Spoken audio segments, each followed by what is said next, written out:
तयोर वर्तन्योर अन्यतराम वर्तनी तयोर वर्तन्यो अन्यतराम वर्तनी मनसा विवेक ज्ञानवदा संस्करोति ब्रह्मा ऋत्विक। ब्रह्मा नाम का जो ऋत्विक है वह अपने विवेक ज्ञान वाला होने के कारण से अपने ज्ञान के द्वारा मन से ही इन दो मार्गों में से प्रथम मार्ग का संस्कार कर देता है। और वाचा वर्तन्या वो तद्वरुद्गाता त्रयोमृत्युजो अन्यतराम वाग लक्षणा वर्तनी वाचैव संस्कुर्वन्ति। और जो वाणी रूपी मार्ग है जो है साधन है उसके द्वारा वो उसको कौन करता है? होता अध्वर्य और उद्गात। ये तीनों के तीनों ऋत्विज जो वाग रूपा दूसरा मार्ग को अपनी वाणी के द्वारा ही करते हैं।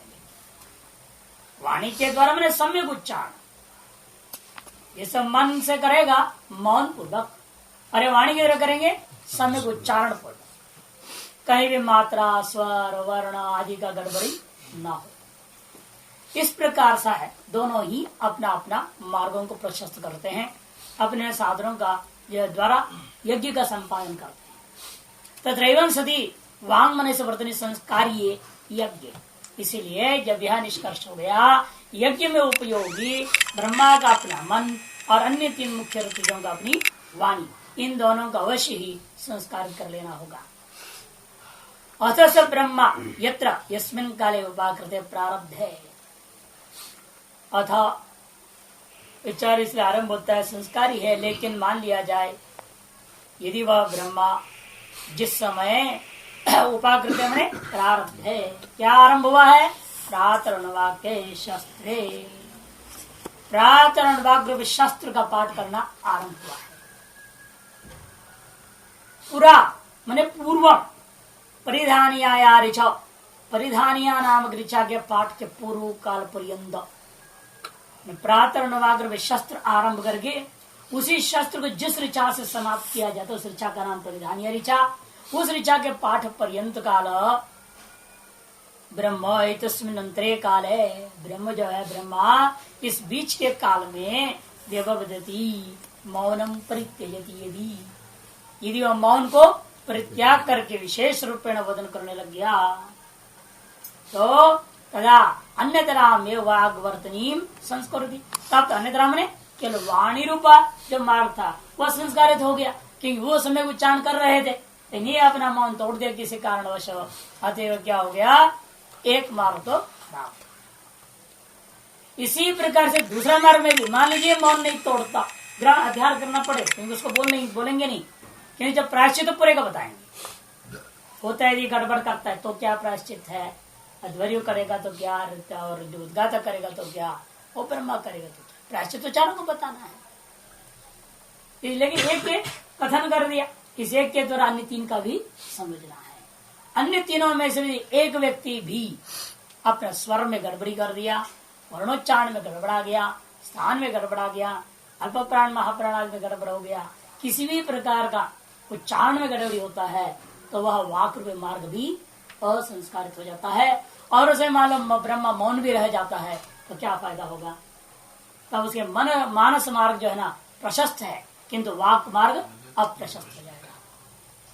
हर दोनों ही गलतियां कर गए उन तीन में से कोई, और ब्रह्मा भी, तब तो पूरा ही दोनों ही साधन उसका असंस्कारित हो जाता है।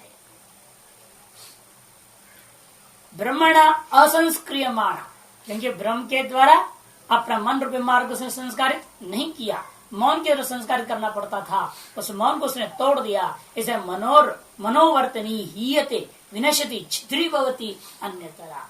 इसलिए जो दूसरी मार्ग थी वह मन रूपा जो मार्ग वह एक तरह से हानि को प्राप्त कर गया, विनाश को प्राप्त कर गया, अर्थात उसमें छिद्र आ गया। छिद्र का मतलब यहाँ दोष आ गया। सयज्ञ वावर्तन यही अन्यतरया वर्तितुम अशक्नुवन् दृश्यते। इसलिए वह यज्ञ वाग रूपी एक मार्ग को लेकर के ही वर्तन करना, मैंने उसका जो है अनुष्ठान यदि होने लगता है तब तो अवश्य ही वह दृश्यति नाश को प्राप्त होता है। खत्म इत्या, किसके प्रकार दृष्टांत से समझाओ। स यथैक पुरुषो व्रजन गच्छन अध्वान मृषति, जैसे एक पैर वाला जो है चलते चलते थक कर अंत में जो गिर जाता है, उसी प्रकार से रथोवा एक चक्रेण, अथवा रथ एक चक्र को लेकर के कहां तक जाएगा, वर्तमान गच्छन दृश्यति, वह भी अंत में नष्ट हो जाता है। एवं अस्य यजमानस्य कुब्रह्मणा, उसी प्रकार इस यजमान का कोई कुब्रह्मा है, मैंने ब्रह्मा वह है जो सम्यक प्रकार से वो ज्ञानी ने हमको मौन पूर्वक रहना चाहिए है, और बस वो अपना अहंकार है, आगे ब्रह्मा पोस्ट मिल गया, बताओ इसने बड़ा हमको ऋतिक बना दिया है, अहंकार बड़बड़ाने लग जाता है, वो विनाश को प्राप्त हो जाता वह यज्ञ। यज्ञ ऋष्यंतम यजमान अनुष्यति, यज्ञ नाश होता हुआ यजमान को भी नष्ट कर देता है। यज्ञ प्राणो ही यजमान, क्योंकि यज्ञ का प्राण रूप है यजमान। अतो युक्त यज्ञ से कोई शंका कर सकते यज्ञ नष्ट हो जाए, नष्ट हो जाए। ब्रह्मा जी को दोष लग रहा है तो लगने दो उसे, यजमान का क्या बिगड़ा, यजमान तो कुछ नहीं बिगड़ता है। तब कहते नहीं यजमान जो है वाक्य में यज्ञ का प्राण, अब यज्ञ नष्ट हो गया का मतलब क्या, उसका प्राण भी नष्ट हो जाएगा। अतो युक्तो यज्ञ रेश है, यज्ञ का नाश से तस्य रेश, मनुष्य यजमान का भी नाश का वर्तन करना उचित ही है। स्वतम यज्ञ इष्टवा, और फिर भी वह यजमान उस यज्ञ को और आगे बढ़ाता हुआ पूरे यज्ञ का अनुष्ठान भी कर देता है। तादृशम पापयान पापतर भवती, उस प्रकार से अर्ध मार्ग नष्ट वाला जो यज्ञ का ये संपादन कर लेता है तो अवश्य ही पापतर हो जाएगा।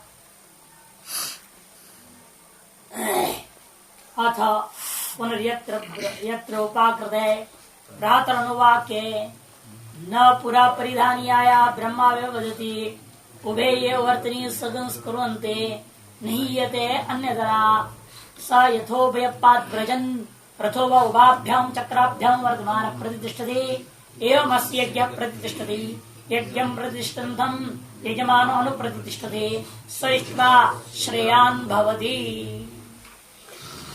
अदयत्र उपाकृते प्रातरुणवाक है, जब प्रातरुणवाक का आरंभ हो गया है, पूरा परिधानी आया, और परिधानी ऋषि का पाठ के पूर्व काल में न ब्रह्मा न व्यवदति, ब्रह्मा अपना मौन को तोड़ा नहीं, मौन पूर्वक ही रहा। तब तो उभय वर्तनी संस्कुर्वन्ति, तब तो दोनों मार्ग संस्कार को प्राप्त हो गए। अतः न ही अन्यतरा, इसलिए कोई भी मार्ग वहां नष्ट नहीं हुआ। स यथा उभय पाद व्रजन रथो वाभ्याम चक्र वर्तमान प्रतिष्ठते, जिस तरह से दोनों पैर वाला समय चल करके लक्ष्य को प्राप्त कर जाता है, अतः दोनों चक्रों से रथ भी अब लक्ष्य तक जो है प्रतिष्ठित हो जाता है। उसी प्रकार से एवं अस्य यज्ञ प्रतिष्ठति, इस यजमान का यज्ञ भी निश्चित से प्रतिष्ठित हो गया। एवं प्रतिष्ठितम, इस प्रकार से यज्ञ का प्रतिष्ठित होते हुए यजमानोपि अनुप्रतिष्ठति, यजमान भी पश्चात प्रतिष्ठित हो जाता है, और ऐसा यजमान उस याग को यजन करके श्रेयान भवती, अर्थात वह पुण्यवान हो जाता है। पहले ना पापतर होता था, अब पुण्यतर वाला हो जाएगा। अतः पुनर्यत्र ब्रह्मा विद्वान मौनम परिगृह्य वाग विसर्गम अकुर्वन वर्तते। सीधा ही लक्ष्यार्थ बताते जा रहे हैं, सीधे शब्दार्थ को स्पष्ट है, पूर्व में कर चुके उपाकृत अनुवाद ये सबका। इसीलिए यत्र ब्रह्मा, जहाँ पर जिस यज्ञ में ब्रह्मा जो है प्रातरुणवाक से लेकर प्रधान या ऋचा के काल के मध्य काल में विद्वान होने के कारण से समझता है वो, तो अपने मौनम परिगृह्य, मौन को परिग्रहण करके रखा हुआ है।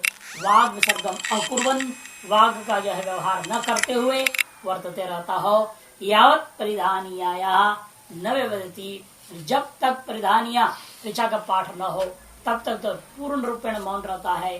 तथैव सर्वृत्ति जो उभे, तथैव देखो आगे नहीं प्रभाषकर कर दिया, जैसे ब्रह्मा जी के लिए बात कही गई है उसी प्रकार अन्य ऋतुजों को समझना, वो अपना काम ढंग से कर रहे हैं। यदि उनमें से भी एक भी गड़बड़ करेगा तो फिर वो दूसरा मार्ग गड़बड़ा जाएगा। ये मार्ग ठीक है, यह साधन जो यज्ञ का मन रूपा साधन तो सही रह जाएगा, लेकिन वाणी रूपा साधन बिगड़ जाएगा। इसे कहते तथैव सर्वर्तिज उभे वर्तनी संस्कुर्वन्ति। इसी तरह सभी अन्य जो ऋतुज है, होता उद्वाता और अध्वर्यो, वो भी अपने अपने वांग्मय कार्य को सम्यक प्रकार से अनुष्ठान कर देते हैं। तब तो दोनों ही मार्ग का सम्यक संस्कार हो गया। न हीयते अन्यतरापि, अतएव दोनों में से किसी का भी हानि नहीं हुआ, दोनों सम्यक रह गया। किमिव इत्या पूर्वोक्त विपरीत हो दृष्टान्त, पूर्वोक्त का दृष्टान्तों का विपरीत दृष्टांत बना लेना। दोनों पैर वाला लक्ष्य को आराम से प्राप्त कर जाता है और दोनों चक्काओं से तरह जो है लक्ष्य तक आराम से पहुंचकर प्रतिष्ठित हो जाता है। उसी प्रकार से एवं अस्य यजमान से यज्ञ स्ववर्तनीभ्याम वर्तमान प्रतिष्ठति, इस प्रकार से यजमान का अपना जो वह यज्ञ है दोनों मार्गों के यजमान रहता हुआ प्रतिष्ठित हो गया। स्वेन आत्मना अवनिशन वर्धते तीर्था, वह अपना जो स्वरूप है वांग मनोमय रूपेण अनुष्ठित जो यज्ञ का स्वरूप जो होता है वह स्वरूप उसका नाश नहीं हुआ। अतएव तारस यज्ञ प्रतिष्ठितम, यज्ञ का प्रतिष्ठित हो जाने पर यजमान अनुप्रतिष्ठति स यजमान एवं मौन विज्ञान ब्रह्म उपेतम यज्ञमिष्ट्वा, इसलिए वह यजमान इस प्रकार से मौन विज्ञान वाला ब्रह्मा से युक्त होकर के यज्ञ का यजन किया है। अतएव श्रेयान भवति, श्रेष्ठो भवति इत्यर्थः, अवश्य वह श्रेष्ठ हो जाता है।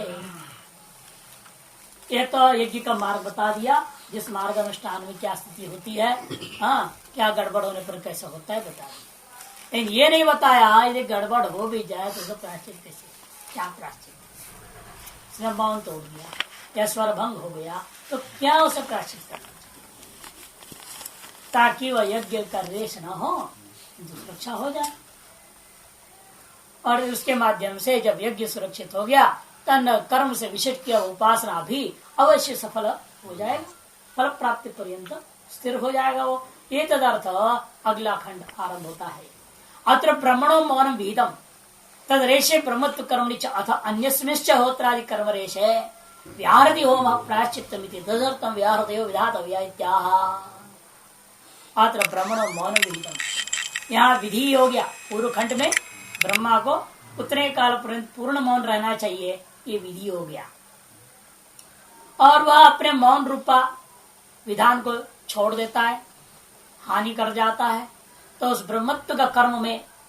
और इसी प्रकार अथ अन्य निश्चय उत्तरादि कर्म रेश है, अन्य जो उत्तरादियों का जो कर्म है उसमें कहीं हानि हुई तो क्या करना चाहिए, यदि व्याहृति होम प्रायश्चित्तम, ये जो व्याहृति होम है यही प्रायश्चित। तदर्थम व्याहृतयो विधातव्या, ये तदर्थ व्याहृतियों की महिमा पहले बताना पड़ेगा। तो इसकी इतनी सामर्थ्य कैसे हो गया, वो भू स्वाहा करके आपने कर दिया, उतने में जो है होता कि समस्त दोष दूर हो गया। ऐसा कैसा हो सकता है।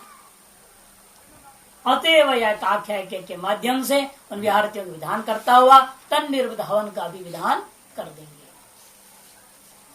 प्रजापति लोकानभ्यतपत येषां तप्यमानानागं रसान् प्राहृदत् अग्निं पृथिव्या वायुम् अंतरिक्षात् आदित्यं दिवः। प्रजापति ने यज्ञ में होने वाले समस्त दोषों के निवारणार्थ चिंतन करने लगे, क्योंकि यज्ञों के द्वारा लोग प्रतिष्ठित होता है ना। अतः उन लोगों का चिंतन किए लोग प्रतिष्ठित बने रहे, इसके लिए हमें लोगों का सार को समझना पड़ेगा। लोगों का सार क्या है, जैसे मनुष्य का शरीर सम्यक प्रकार से प्रतिष्ठित रहे, इसलिए आपने क्या किया, इस मनुष्य रूपी लोक का चिंतन किया।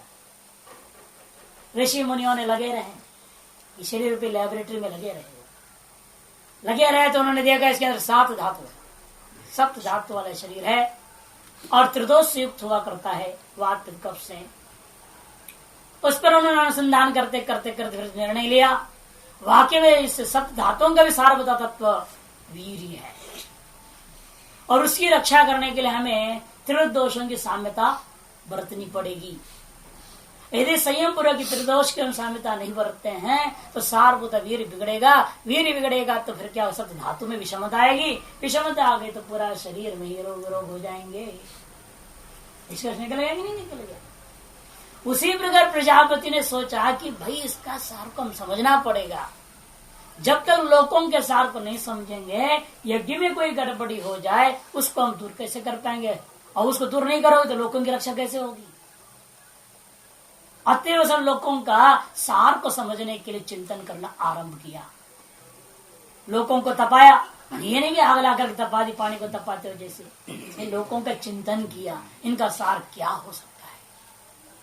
तेषां तपमानां रसान् प्रावृहत कहते हैं भाई उनके तपाने पर, उन पर चिंतन करने पर उनके रसों को उसने ग्रहण कर लिया, उसने रसों को निकाला। क्या रस निकला? पृथ्वी लोक से अग्नि रूपी रस को प्राप्त किया, अंतरिक्ष लोक से वायु रूपी सार को ग्रहण किया और द्युलोक में आदित्य को सार रूप में ग्रहण कर लिया। पृथ्वी लोक का सार अग्नि है ही है। बिना अग्नि का मान लो पृथ्वी से अग्नि निकाल दिया जाए है? फिर कौन इसमें जिंदा रहेगा? अग्नि का निकालना मतलब कि आपके पेट की अग्नि भी जाएगा, सब प्रकार की अग्नि जाएंगे ना। तो अग्नि नहीं रहेगी तो शरीर में गर्मी नहीं रहेगी, तो गर्मी नहीं तो मर गया आदमी, तो रहा क्या गया। अग्नि ही इस पृथ्वी के हर तत्व के जो है जीवन का आधार है। इसे पृथ्वी का आधार जो कभी अग्नि है और अंतरिक्ष में वायु है प्राण रूपेण और द्युलोक में सूर्य। प्रजापति लोकान उद्देश्य तथा सार जिघ्रिक्षया ध्यान क्षण तपश्चकार। आगे ना प्रजापति ने लोगों को तपाया का मतलब क्या? लोगों को उद्देश्य करके तत्र उन लोगों में विद्यमान जो सारभूत तत्व क्या है उसको ग्रहण करने की इच्छा से ध्यान रूपी तप को उसने आचरण किया। अब उस तप से क्या हुआ? तपाचरण चिंतन का आचरण करने से उसको तेषां तप्यमानानां लोकानां उन तप्यमान लोगों के रसान सार रूपान सारूप तत्वों को प्रावृहत उद्धृतवान जग्राह उसे निकाल दिया। निकालने का मतलब क्या है? ग्रहण कर लिया। उसके बुद्धि में यह प्रकाशित हो गया। क्या प्रकाशित हुआ? कान अग्निम रसम पृथिव्याः पृथ्वी का सार रूपेण रस रूपेण उसने अग्नि को ग्रहण कर लिया और अंतरिक्षात वायुम दिवः आदित्यम स्पष्ट। फिर उसने सोचा कि भाई इनका भी सार क्या, क्योंकि ये भी अनित्य है। अग्नि भी क्या है, जब जल रहा है तो गर्म रखता है, बाद में नहीं। हाँ, पेट का भी अग्नि हो, चाहे कोई भी अग्नि मंदाग्नि हो जाता है। अभी तो आप खा रहे होंगे 8 रोटी 10 रोटी, बुढ़ापा आते आते तो 1 रोटी खाना मुश्किल हो जाता है, नहीं? फिर धीरे धीरे वो भी बंद हो जाता है। तो फल का रस दो इसको, फिर वो भी नहीं पचने लगता है। फिर कहते पानी पिलाया करो, जब तक मरेगा और क्या कर सकते। धीरे धीरे धीरे जो घटते ही जाता है ना। मैंने इस अग्नि का तो पता है नहीं कि ये कब बढ़ता है कब घटता है कैसे होता है, तो अनित्य। इसी प्रकार से वायु अचल है क्या? चलायमान है। और सूर्य तो स्पष्ट दिखाई दे रहा है, वो भी चलायमान है। अतः इन सबका भी सारभूत को नित्य तत्व को ग्रहण करना चाहिए जिस पर टिका हुआ है, तो इसलिए उनका भी चिंतन करने लगेगा। स एता तिस्रो देवता अभ्यतपत तासां तप्यमानानागम रसान् प्रावृहत अग्निर्विच वायोरजोंषि सामानि आदित्या। वह प्रजापति पुनः एता तिस्रो देवता, ये जो अग्नि वायु और आयत रूपी देवता तत्त मंडलों के सहित उनको उसने चिंतन करने लगा। इनका भी वास्तव सारभूत तत्व क्या है? तासां तप्यमानानाम उनके तपाए जाने पर चिंतन करने पर उसने रसों को ग्रहण किया। क्या रस ग्रहण किया? ऋग्वेद का सारभूत तत्व उसने देखा। नहीं, अग्नि का सारभूत तत्व क्या है? ऋग्वेद है। और वायु का सार तत्व क्या है? यजुर्वेद है। और आदित्य का सार तत्व सामवेद है। पुनरपि हम एवं अग्नियात्यास्तिस्रो देवता उद्देश्य अभ्युतपत। पुनः इसी प्रकार से अग्नि आदि देवताओं को तत्वधिष्ठान सहित स वह प्रजापति ने उद्देश्य करके उन देवताओं को अभ्युतपत चिंतन करना आरंभ किया। पूर्व सार ग्रहण करने इच्छा से इत्यादि तथोपि सारम रसम त्रिविद्याम जग्राहा। और उनसे सारभूत रसरूपा तत्व उसने क्या ग्रहण किया? त्रिविद्या ऋग साम रूपी तत्वों को ग्रहण किया। लेन से ज्यादा लंबे चौड़े हैं, ये तो नित्यत्व है, है तो वेद नित्य, इसका संशय नहीं। लेकिन उसका जो स्वरूप है ना, शब्द रूपता जो है, जिसको वेद करके हम ग्रहण करते हैं और कर्मकांड में प्रयोग करते हैं, उसकी शब्द रूपता नित्य, उसकी ध्वनि रूपता मात्र नित्य। इसीलिए इनका भी मूल ध्वनि की ओर जाना पड़ेगा, जिस पर समस्त शब्द का विस्तार हो रखा है। ऋग्वेद कितना लंबा चौड़ा वेद है, यजुर्वेद इतना लंबा चौड़ा जिस पर शब्द राशि का जो विस्तार हुआ है वो कौन सा ऐसा सारभूत शब्द होगा जिससे इतना विस्तार को प्राप्त। यह शब्द राशि जिस शब्द से निष्पन्न हुआ वह सर्व शब्द को ग्रहण करेगा। और वो तीनों भी कहां से आया? ओम से आएगा, ओम से ही सब।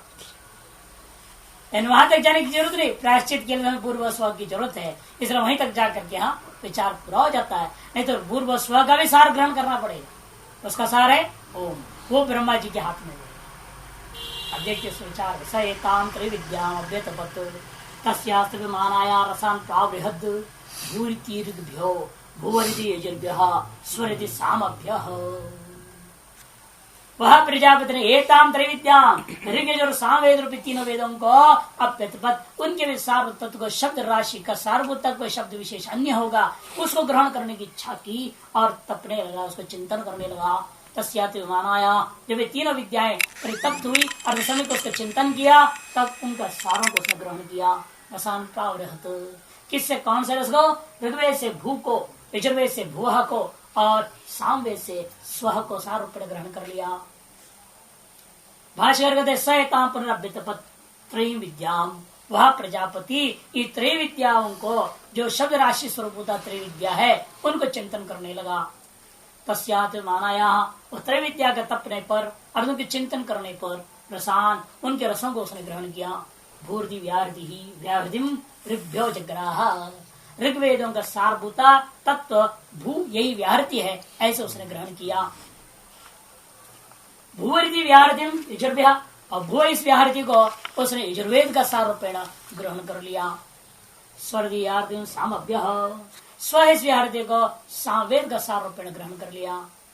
अतएव लोक देव वेद रसाहा महाव्याहृतयः, इसलिए समझ लीजिए लोक देव और वेद इनका सारभूत तत्व यह महाव्याहृत्या है। अतः तत्र यज्ञ, अतः तत् माने तत्र यज्ञ इत्यादि आरंभ होगा। तद्यद्रिक्त और भू स्वाहा इति गारपत्ये जुयात् ऋचाम्येव तद्रसेन ऋचां वीर्येण ऋचां यज्ञस्य विष्टगं संदधाति। तत् माने तत्र यज्ञ, यत् माने यदि ऋक्तो ऋषेत्, ऋग्वेद शब्द संबंधी ऋक्तो तस्प्रत्यांत तसिल, ऋग्वेद संबंधी किसी भी प्रकार का उच्चारण में हो वर्ण में हो किसी भी प्रकार से आप भ्रंश हो जाए, ऋषेत तो भूस्वाद गारपत्य जुयात, भू स्वाहा ऐसे गारपत्य में हवन करनी चाहिए। इससे क्या हुआ? ऋचाम तद्रसेन ऋचाम वीर्येण ऋचाम यज्ञ विष्णु संदध्याति। इसलिए अपने ऋग्वेद का जो रस है, ऋग्वेद का जो वीर्य है, उसके द्वारा ऋग्वेद संबंधी यज्ञ कर्म में जो हुआ दोषों को विष्टम संदधाति, उसे दोष रहित रूपेण संधान कर दिया, आपने जोड़ दिया है। यजमान ने ऋचाओं के रस बुद्धा और ऋग्वेदों के जो ओष रूपा जो वीर रूपा तत्व है उसके द्वारा यज्ञ में ऋग संबंधी जो विच्छेद था उसको उसने संधान कर दिया, अर्थात उसको उसने सम्यक प्रकार से संस्कारित कर दिया, दोष को दूर कर दिया। भाष्यकार अतः तत् मने तत्र यज्ञ यद रिक्ता, यद मने यदि, रिक्ता मने ऋक् संबंधा ऋग निमित्तम ऋषेत्, ऋग संबंधात मने ऋग वेद निमित्तक किसी भी प्रकार का उच्चारण संबंधी दोष हो जाए, यज्ञ क्षतम प्राप्नुयात्, ऋषेत् मने वह यज्ञ क्षति को यदि प्राप्त हो जाए तो भू स्वाहा गारपत्य जुयात्, तद भू स्वाहा करके गारपत्य में आपको हवन करनी चाहिए। इसलिए क्या करते हैं आजकल लोग, यदि हो जाए तब ना, हुआ नहीं हुआ क्या मालूम, किसको ध्यान रखता है? बड़ बड़ बड़ बोले जा रहे, फटाफट याद है, कंठस्थ है। अब कई बार जो स्वर गड़बड़ा जाता है तो भी वो चल ही रहा है। और सब एक को रखते हैं जो जहां तक 100% ठीक वाला होगा उसको जोर से बोलने को रखते हैं। अब बोल रहा है और बाकी छोटे मोटे सामूहिक बातें में पता क्या चलता है, गड़बड़ भी बोल दिया, जैसे मैं स्तोत्र वगैरह में होता है कि नहीं होता, कोई गलत भी बोल रहा है तो दब जाता है, पता नहीं चलता है। तो सिंह गर्जनी कर रहा है उसके माध्यम से सब दब जाते हैं। उसी तरह वेद पाठियों में भी होता है। एक जो सम्यक पाठी है उसको रेस्पेक्ट बढ़िया ढंग से मेंटेन करते हैं, उसको नेता मान लेते हैं अपना, वो अपना झाड़ते बोलते जाता है तो सब अपने गलत शब्द भी चल जाता है। अतएव हुआ या नहीं हुआ मान लिया जाता है कि कुछ न कुछ होता ही है मनुष्य के द्वारा दोष, अतएव भूस्वा करके हवन कर देते हैं। सा तत्र प्रायश्चित ही, ये जो हवन है ना यही यहाँ प्रायश्चित समझो। तद विषय यज्ञ में ऋग संबंधी दोष का प्रायश्चित यही है। कथम ऋचामेव तद इति क्रिया विशेषण, तद जो शब्द है वो क्रिया विशेषण है, यहाँ जोड़ना। ऋचामेव रसेन ऋचाम वीर्येण तद विरिष्टम संदधाति, उसके साथ जोड़ेगा। तय क्रिया विशेषण रसेना, इसे ऋचाम एव रसेना उतना ही जोड़ेगा। ऋचाम वीर्येण औचस ऋचाम यज्ञस्य, क्योंकि ऋग्वेद का वह ओज रूपा है, सार तत्व के नाते ओज के समान प्राण के समान प्राण है वो, वीर के समान वीर है वो।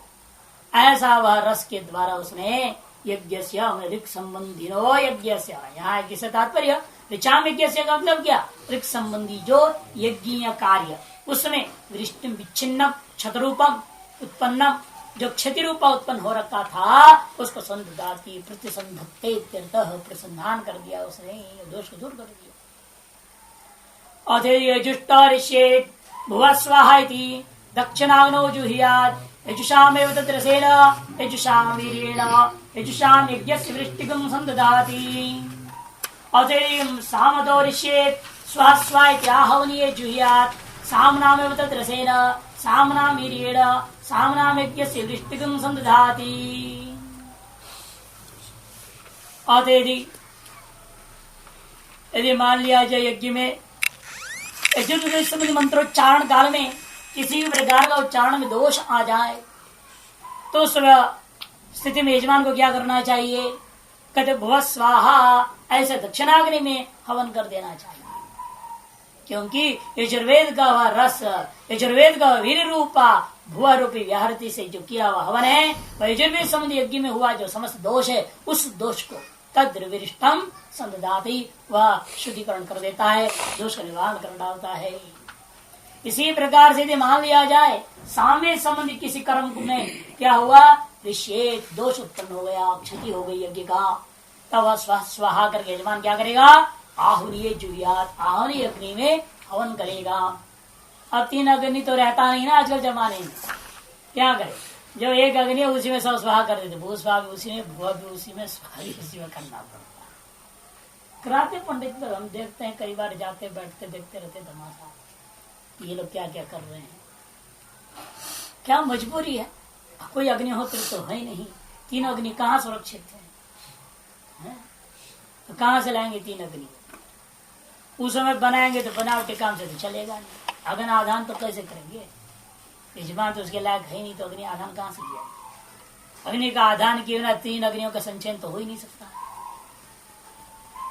अतः मजबूरी में एक ही अग्नि कहते, जो भी हमने वेद पाठ किया है, ऋग्वेद संबंधी यजुर्वेद संबंधी सामने से जो भी मंत्र हम लोगों ने पाठ किया, उसे जो भी गड़बड़ी हो रखी हो वो सब इसी अग्नि में ही कर दिया। एक ही अग्नि को जब इसको स्वाहा करें तो दक्षिणाग्नि मान लिया, मान लेना, और है कि मानस वृत्ति से करना पड़ेगा, भावना से ही सब करनी पड़ेगी।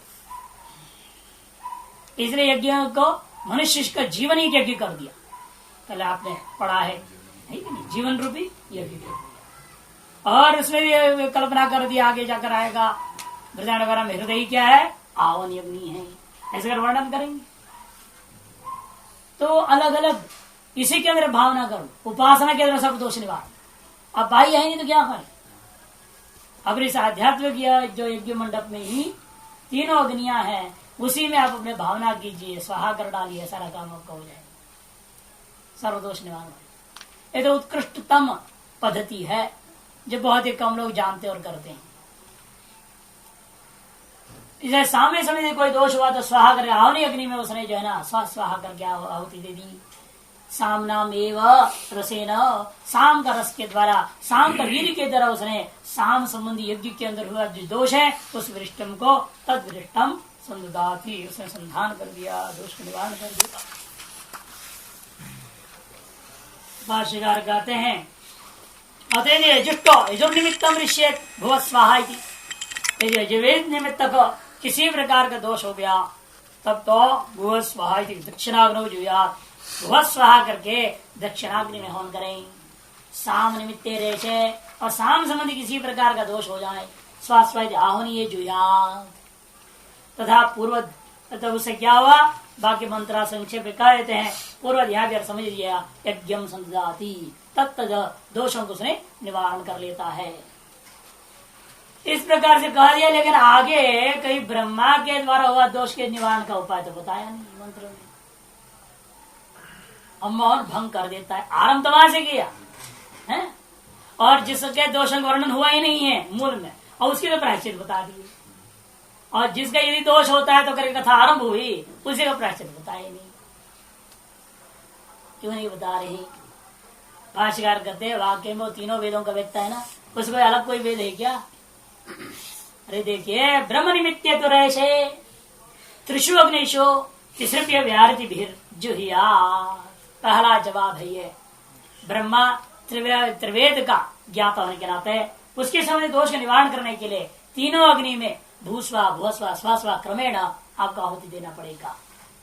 अतएव पृथक उसका कथन नहीं हुआ। ब्रह्मा के निमित्तक मैंने ब्रह्म जो उसका मौन है वह भंग रूपा जो दोष को लेकर के यज्ञ में रेश आ गया विध्वंसता संभावना हुई तब त्रिशु अपनी अग्निशु तीसरी भी व्याहृति भी जुहियात। तीनों ही अग्नियों में 3 आहुतियां देकर के दोष को दूर करनी चाहिए। क्यों? त्रय्या ही विद्या सरेश। वह जब ब्रह्मा के द्वारा जो मौन भंग रूपा दोष है ना वह त्रय विद्या संबंधी भंग हो गया। समझिए अथ केन ब्रह्मत्वम इति अनयैव त्रय्या विद्या शब्द है। क्या प्रमाण है? श्रुति करिए। अरे इसको ब्रह्मा कैसे कह दिया आपने? केन गुणेन अयम ब्रह्मा भवति। ये जब पूछा कहते अनयैव त्रय्या विद्या। अरे तीनों वेदों का ज्ञाता है भाई। ये त्रय विद्या इसके अंदर है ना उसी वजह से ब्रह्मा है। और बाकी सबको एक वेदी है कोई द्विवेदी तो त्रिवेदी है चतुर्वेदी है। त्रय विद्या का होने का मतलब क्या? उसको चतुर्थ वेद जो अथर्ववेद का भी पूर्ण ज्ञान है। आवश्यक जो कथाओं को सुनाने का सामर्थ्य है। यज्ञ के बीच में होने वाले जितने भी अन्य से छोटे मोटे कर्म होते हैं अवशिष्ट उन सारी चीजों का ज्ञान कहाँ है? अथर्ववेद में। केवल 3 वेदों को रटने वाले को भी मालूम नहीं होता। वो चौथा वेदों का भी रहस्य जो जानने वाला है उसको कहा जाता है कि त्रय विद्यावान पुरुष है, पूर्ण रूपेण कर्म को जानने वाला। न्यायांध्रवा मृग्यम ब्रह्मत्व निमित्ते रेशे अथवा युक्त्यंतर आप ढूंढ लीजिए क्या हो सकता है सोचिए। तो आनंद गिरिकार कहते हैं संप्रति असीव एक वेदकत्व प्रसिद्ध है ब्रह्मण सर्वेदार्थ विज्ञ ज्ञान महात्म्य नैव दोष निरासात नान्यत प्रायश्चित्तं विधेयमिति न्यायांतर आगे ना। साधारण कार्य से साधारण सामग्री जन्यत्व नियम। जो साधारण जो कार्य होता है ना वह साधारण सामग्री से जन्य होता है। वेदत्रय जो साधारण होता है ब्रह्मत्व में वेदत्रय साधारण जो दोष होता प्रायश्चित है वह एक उपाय तो है ही। लेकिन संप्रति अस्यैव एक वेदकत्व प्रसिद्ध है। अस्यैव ने होत्रादेव होता एक वेद वाला है। अद्वैर्य अपना वेद को जानता है यजुर्वेद को। उद्गात अपना सामवेद मात्र को जान रहा है। उन सबको आप एक एक वेद वाले ही मान के चलिएगा। ठीक उस स्थिति में क्या हो गया? तब प्रसिद्ध है ब्रह्मण सर्ववेदार्थाभिज्ञ। तब उस स्थिति में ब्रह्मा को क्या मान के चल रहे हैं? ये सर्व वेदार्थ का ज्ञाता है। अतएव ज्ञान महात्म्य नैव दोष निराशा वो अपने ज्ञान के महिमा से ही दोष का निराश कर देगा। क्या है वो ज्ञान उसके पास? यही कि भूर्व स्व सार्वत तत्व ओम है। उस ओम का ध्यान करता हुआ वह सर्वदोष को दूर कर देगा। ये उसके ज्ञान विशेष है। जो पहले एक जगह आया है ना अष्टविधा रस बोले 4 बात शुरू में एकदम एक प्रजापति का चिंतन था वह भू तक चला गया था। ओम से शुरू ओम ही सब कुछ रस उसका करके वर्णन कर चुके हैं। रस तमत्व गुण का वर्णन जहाँ शुरू में किया था याद है रसतमत्व गुण का वर्णन जहाँ हुआ था, इसी छांदोग्य के आरंभ में वहां पर वर्णन किया ओम ही रसतम। इसलिए ओम में रसतमत्व नाम का एक गुण है। यही रसों का यहाँ पर वर्णन है। ये सब रसों को आपने जाना, रसतम को तो आपने नहीं जाना, लेकिन ब्रह्मा रसतम को जानता है। क्यों? वो चतुर्वेद का ज्ञान, और उस रसतम का जो ज्ञान है ओम का ज्ञान के द्वारा ही सब दोषों का अनुसंधान करना होता है। यही युक्ति अंतर न्यायांतर दोष अनुसार नान्य प्रायश्चित। इसलिए यहाँ कोई बाह्य स्वाहा हुआ करके कोई प्रायश्चित करने की कोई जरूरत नहीं है। यही न्यायांतर है। इस बात को भाष्यकार ने संक्षेप संकेत कर दिया। न्यायांतरम व मृग्यम ब्रह्मत्व निमित्ते रेक्षे।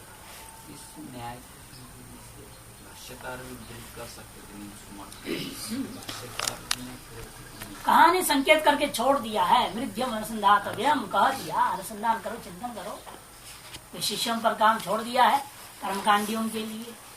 अब लेकिन उसको फिर आखिर में आनगिरी के पास आया कहाँ होते, वहीं से तो मिलाइए, उसी गुरु से तो पढ़ के तो जान रहे हैं, परंपरा से तो ज्ञानी से तो आ नहीं रहा है। हम लोगों के पास भी कहाँ से गुरु परंपरा से तो आया, ज्ञान हुआ है। यहाँ भी कहते ज्ञान महात्मा ने कहकर छोड़ दिए हैं। ये तो नहीं लिखा रसतम तो ओम रूप ओम के द्वारा। ये तो गुरु परंपरा से श्रुत हमने आपको सुना दिया और आप दूसरे को सुनाओगे, ऐसे तो आया है। तो आनंदगिरी के पास भी तो ऐसे ही आया। कई बात इस प्रकार से जान करके छोड़ दिया जाता है, आवश्यक भी है। इसी तो कहा गया एक दाव गुरु के पास, कहीं न कहीं थोड़ा छोड़ देते और परंपरा से जान, नहीं तो सभी लोग इसको जान लेंगे तो सभी वहां पर ब्रह्म बनने के अपने भगवान में चतुर्वेद में ओम के तरह संधान कर दूंगा बोलने लगेंगे। पाखंडी पंडित बैठ जाएगा, ओके मैं भी ओम को जानता हूँ, ओम के तरह सब दोष दूर कर दूंगा। इसलिए जान के छिपा दिया। आनंदकार भी छिपा दिए हैं, वो भी कहां पर स्पष्ट बोल रहे हैं, वो भी नहीं कह रहे इस बात को ना। उन्हें ज्ञान महात्म्य के द्वारा कह दिया।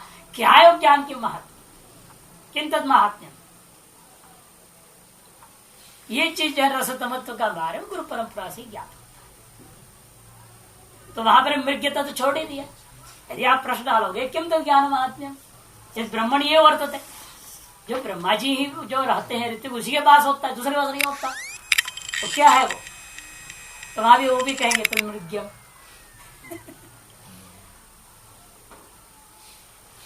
अच्छा, तद यथा लवणेन स्वर्णगं संदध्यात् स्वर्णेन रजतगं रजतेन त्रिपुणा शीसेन लोहं लोहेन दार दार चर्मणा एवं मेषां लोकानां आसां देवतानां अस्या त्रया विद्यायाः वीर्येण यज्ञस्य वृष्टिगं संदधाति भेषजकृतो हवायेष यज्ञ यत्रैवं विद् ब्रह्मा भवति।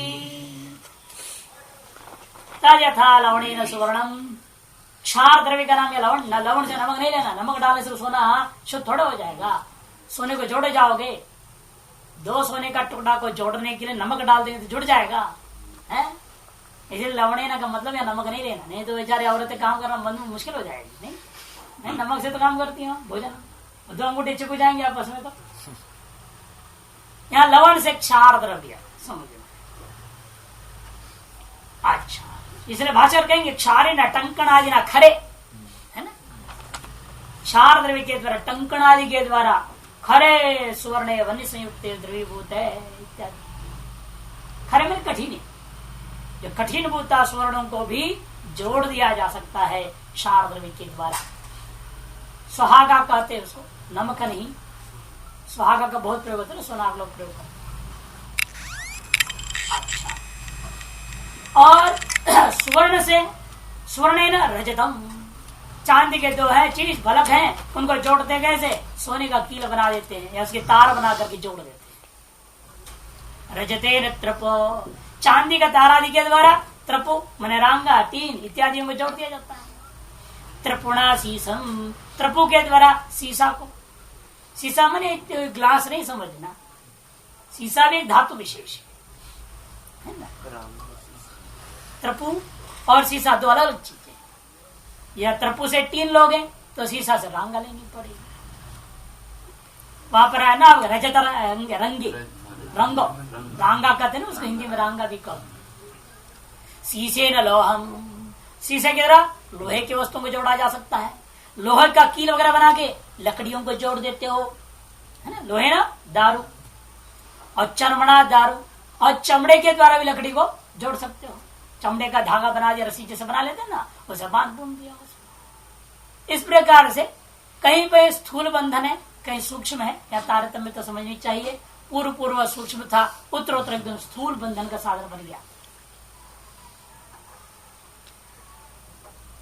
तथा लवणेन सुवर्णम संध्या क्षारेण टंकरादि खरे मृदुत्व कर्म तत्, क्योंकि उसके द्वारा सोने को मृदु कर दिया जाता है। मृदु करके दूसरे को गला करके जोड़ दिया जाता है। सुवर्णेन रजतम अशक्य संधानम संध्यात, जिसका संधान करना जोड़ना भी संभव नहीं, उसे भी वो जोड़ देता है सोने के तारादि के द्वारा। रजतेन तथा त्रपु, रजत के द्वारा उसे त्रपु, और त्रपु के द्वारा शीशम, शीशेन लोहम, लोहेन दारु इत्यादि। एवं येषां लोकानाम आसाम देवतानाम अस्यात्रया विद्यायाः, मंत्र में कह रहे हैं जिनके दृष्टांतों में समझ रहे हो, इसी प्रकार से इन लोगों का, इन देवताओं का, इन त्रय विद्याओं के अंदर जो कुछ भी दोष हो रखा है, इनको वीर, इनके ही वीर के द्वारा यज्ञ में हुआ दोषों को संधान कर देता है, जोड़ दिया जाता है, दूर कर लिया जाता है। अतएव एष यज्ञ यत्रेवित ब्रह्मा, वह यज्ञ जहाँ पर एक रहस्यों को जानने वाला ब्रह्मा बैठा हुआ हो, निश्चित से वह यज्ञ भेषजकृत है, दवाइयों के द्वारा सम्यक प्रकार से सुपुष्ट कर दिया गया यज्ञ माना जाएगा। भाष्यकार कहते लवणेन सुवर्णम संध्या, लवणेन का व्याख्या कर दिया, इसलिए क्षारेण द्रव्येण टंकनादिना, क्षार द्रव्य के माध्यम से टंकन आदि क्रियाओं का पालन करता हुआ खरे मनुष्य ठोसपन को दूर करके मृदुत्व कर्म देता। खरे मने जो कठिनता, उस कठिनता को दूर करके मृदुत्व कर लाया गया, और तद द्वारा उनको अनुसंधान कर दिया, जोड़ दिया, मिला दिया, एकीभूत कर दिया। दूरीकरण को जो विघटन हुआ था उसके अंदर दोषावर क्या था, टुकड़े अलग अलग थे, उन अलग अलग हो जा रहे थे, अलग अलग हो जाना अनुचित है, उसको जोड़ दिया, ये उचित हो गया। स्वर्णेन रजतम अशक्य संधान संध्या, इसी प्रकार स्वर्ण के रजत रूपी जिसका संधान करना बड़ा कठिन होता है, उसको भी वह संधान कर लेते हैं। रजतेन तथा त्रिपु, इसलिए ना कई बार सोने को थोड़ा मिला देते हैं सोना को चांदी में, तब क्या होता है, चांदी में रहने वाला जो कड़कपन है वो दूर हो जाता है, क्योंकि स्वर्ण का स्वभाव नरम है, उसको नरमाई से लाता है उसके अंदर। लेकिन यदि आप सोना, चांदी और तांबे की काढ़ा बनाते कि नहीं, हाथ में जो पंद, बहुत कठिन बनाना हो जाता है, कि मात्रा गड़बड़ है। सोना बहुत कम मात्रा बताते हैं, चांदी उसका 2 गुना, और उसका 2 गुना जो है तांबा डाल देते हैं, इतना तांबा डाल दो तो बनता ही नहीं, कारण ही हो जाता है। लेकिन उसमें क्या, थोड़ा सोने की मात्रा बढ़ा दीजिए, अपने आप सब सही हो जाए। इसलिए आप कहते रजते अशक्य संधान भी संध्या, रजतेन तथा त्रिपुणा शीशम शीशेन लोहम लोहेन दारो दारो चर्मणा चर्म बंधन। एवं येषां लोकानाम आसाम देवतानाम अस्यात्रया विद्यायाः वीर्येण, इसी प्रकार से लोकों का, देवताओं का और विद्या, त्रय विद्या वेदों का वीर्य रसाख्येन ओजसा, रस नाम से जो कहा गया था, उस तेज तत्व, ओज तत्व के द्वारा यज्ञ से वृष्ठम संददाति, यज्ञ में उत्पन्न जो दोष है, विघटन है, उसका जो है दूरीकरण है। फल से आपको विभक्त कर रहा था, फल से आपको दूर कर रहा था, उसको अनुसंधान कर दिया, उन्हें आपको फल से संबंधित कर दिया।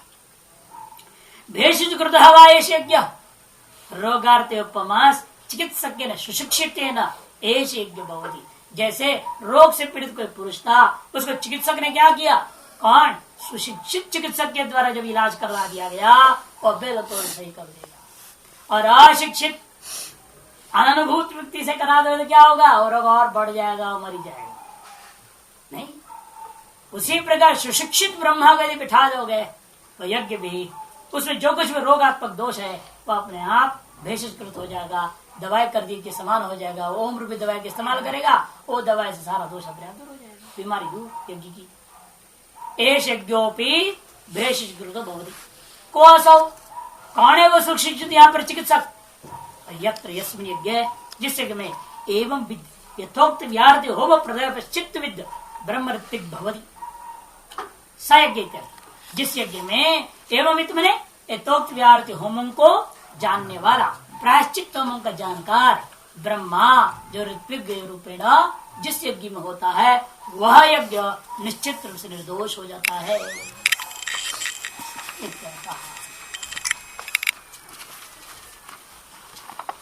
एष हवा उदक प्रवणो यज्ञो यत्रैवं यत् ब्रह्मा भवति एवं विदगं हवा एष ब्रह्माणम् अनुगाथा यतो यत आवर्तते तत्तद् गच्छति।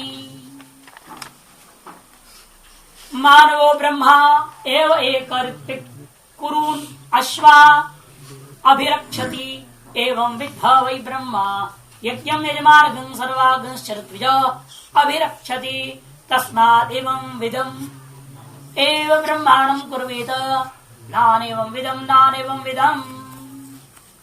एषः प्रवणो यज्ञ, ऐसा जो यज्ञ होता है वही उत्तरायण मार्ग को प्राप्त करा देने वाला यज्ञ होता है।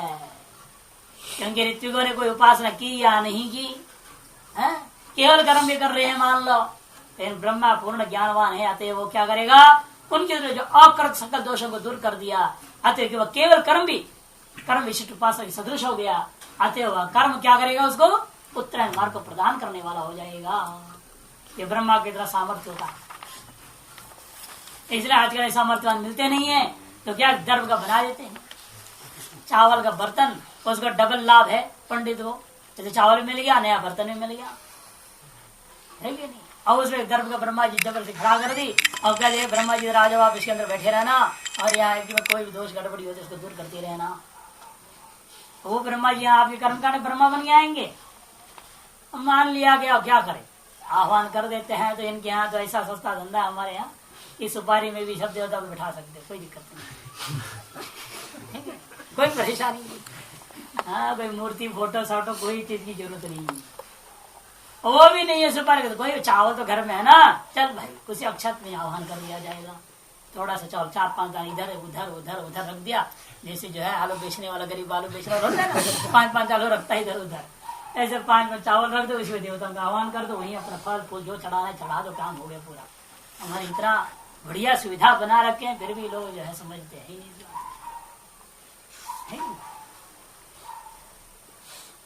तो कहते हैं कि भाई यत्र ब्रह्मा, जहाँ जिस यज्ञ में ऐसा ज्ञाता ब्रह्मा रहेगा अवश्य वह उदक प्रवण हो जाएगा। एवं विदम वा ऐशा ब्रह्मांडम एवं विदम ब्रह्मांडम वा ऐशा अनुगाता, समझ यह अनुगाता प्रसिद्ध इस संसार। ऐसे ब्रह्मांड को लेकर के कथन किया, यतो यथा आवर्त तब तक गच्छति, जहाँ जाए ब्रह्मा जी आवृत कर जाए वहां वहां पहुंच जाएंगे। जहाँ जब कर्म आवृत होता है वहां वहां तक जो है पर यह पहुंचा देता है। ब्रह्मा जी की तरह सामर्थ्य, ऐसे ब्रह्मा जी की स्तुति में लोक में एक गाथा सुनने को मिलता है। मानवो ब्रह्मा, मानव या तात्पर्य मननात् मानव, मौन विशिष्ट मानव, मौन वाला ब्रह्मा होने के कारण से वही एकमात्र वास्तव में ऋत्विक है। वास्तव में ब्रह्मा ही असली ऋत्विक है, बाकी सब कहने के लिए ऋत्विक है, नाम मात्र के लिए, कि वो करे ना करे गड़बड़ सड़बड़ जो कुछ भी होते रहे, असली कौन है, यही है जो यजमान को बचाने वाला है, यज्ञ को बचाने वाला है, यजमान को फल प्राप्ति पर्यंत संबंधित करा देने वाला है। उसी प्रकार दृष्टांत देता करें, कुरु नश्वा विरक्षति एवं विद, जैसा कुरु देश के वासी सैनिक वगैरह जिस घोड़ी पर बैठ के अपना युद्ध लड़ते हैं, वह घोड़ी ऐसा चाल चलती है वह शत्रु से उसको रक्षा करती रहती है। घोड़ी की लक्षणता है, ऐसे उसकी ट्रेनिंग होता है, उसके चाल ही आप न चाहो तो भी वह अपने आप ऐसे चाल चल देती है, तो अपने ऊपर बैठा हुआ उस योद्धा का रक्षा करती है। उसी प्रकार से भी यही तो टिप्पू सुल्तान मर गया, पता नहीं चल रहा था शव समूह में कौन मारा, कौन है टिप्पू सुल्तान, समझ में नहीं आया। उन्होंने टिप्पू सुल्तान को घोड़ी को छोड़ दिया, वो घोड़ी दौड़ दौड़ के सूंघते सूंघते पहुंच गए अपने मालिक के पास, और मालिक को कह रही है, उठा रही है, बैठो पीठ पर, देखते हैं शत्रु, लादने के प्रयास किया अपने ऊपर, तब समझ गए यही है टिप्पू सुल्तान। नहीं तो अंग्रेज को पता ही नहीं चल रहा था कौन सा से, बम से विस्फोट कर दिया ना, छोटे तो सारे धैर्य से गिर गया, सब खत्म हो गए। तो इसीलिए घोड़ी की विशेषता है, वह अपने मालिक को पहचानते हैं और अपने मालिक की चारों तरफ सुरक्षा करने के प्रयास करते हैं। यथा तद्वत यह ब्रह्मा रूप ऋत्विक अपने मालिक बुद्ध यजमान को और उस यज्ञ को सम्यक प्रकार से जानता है, अतः वही उसको सम्यक प्रकार से रक्षा। एवं विद्या वही ब्रह्मा यज्ञ में यजमानम सर्वांश ऋत्विजा, इसे यज्ञ यजमान और समस्त ऋतुओं की भी वास्तव में एक तरह ब्रह्मा ही अभिरक्षा करता है। तस्माद एवं ब्रह्मांडम कुर्वीत, इसे एवं वेत्ता रूप ब्रह्मा समस्त प्रायश्चित्तों को सार्वभौम तत्वों को समझने वाला ब्रह्मा को ही, ब्राह्मण को ही ब्रह्मा रूपी ऋत्विक पद के लिए वर्ण कर लेना चाहिए यजमानों के द्वारा। नानेव विदम इति। ओम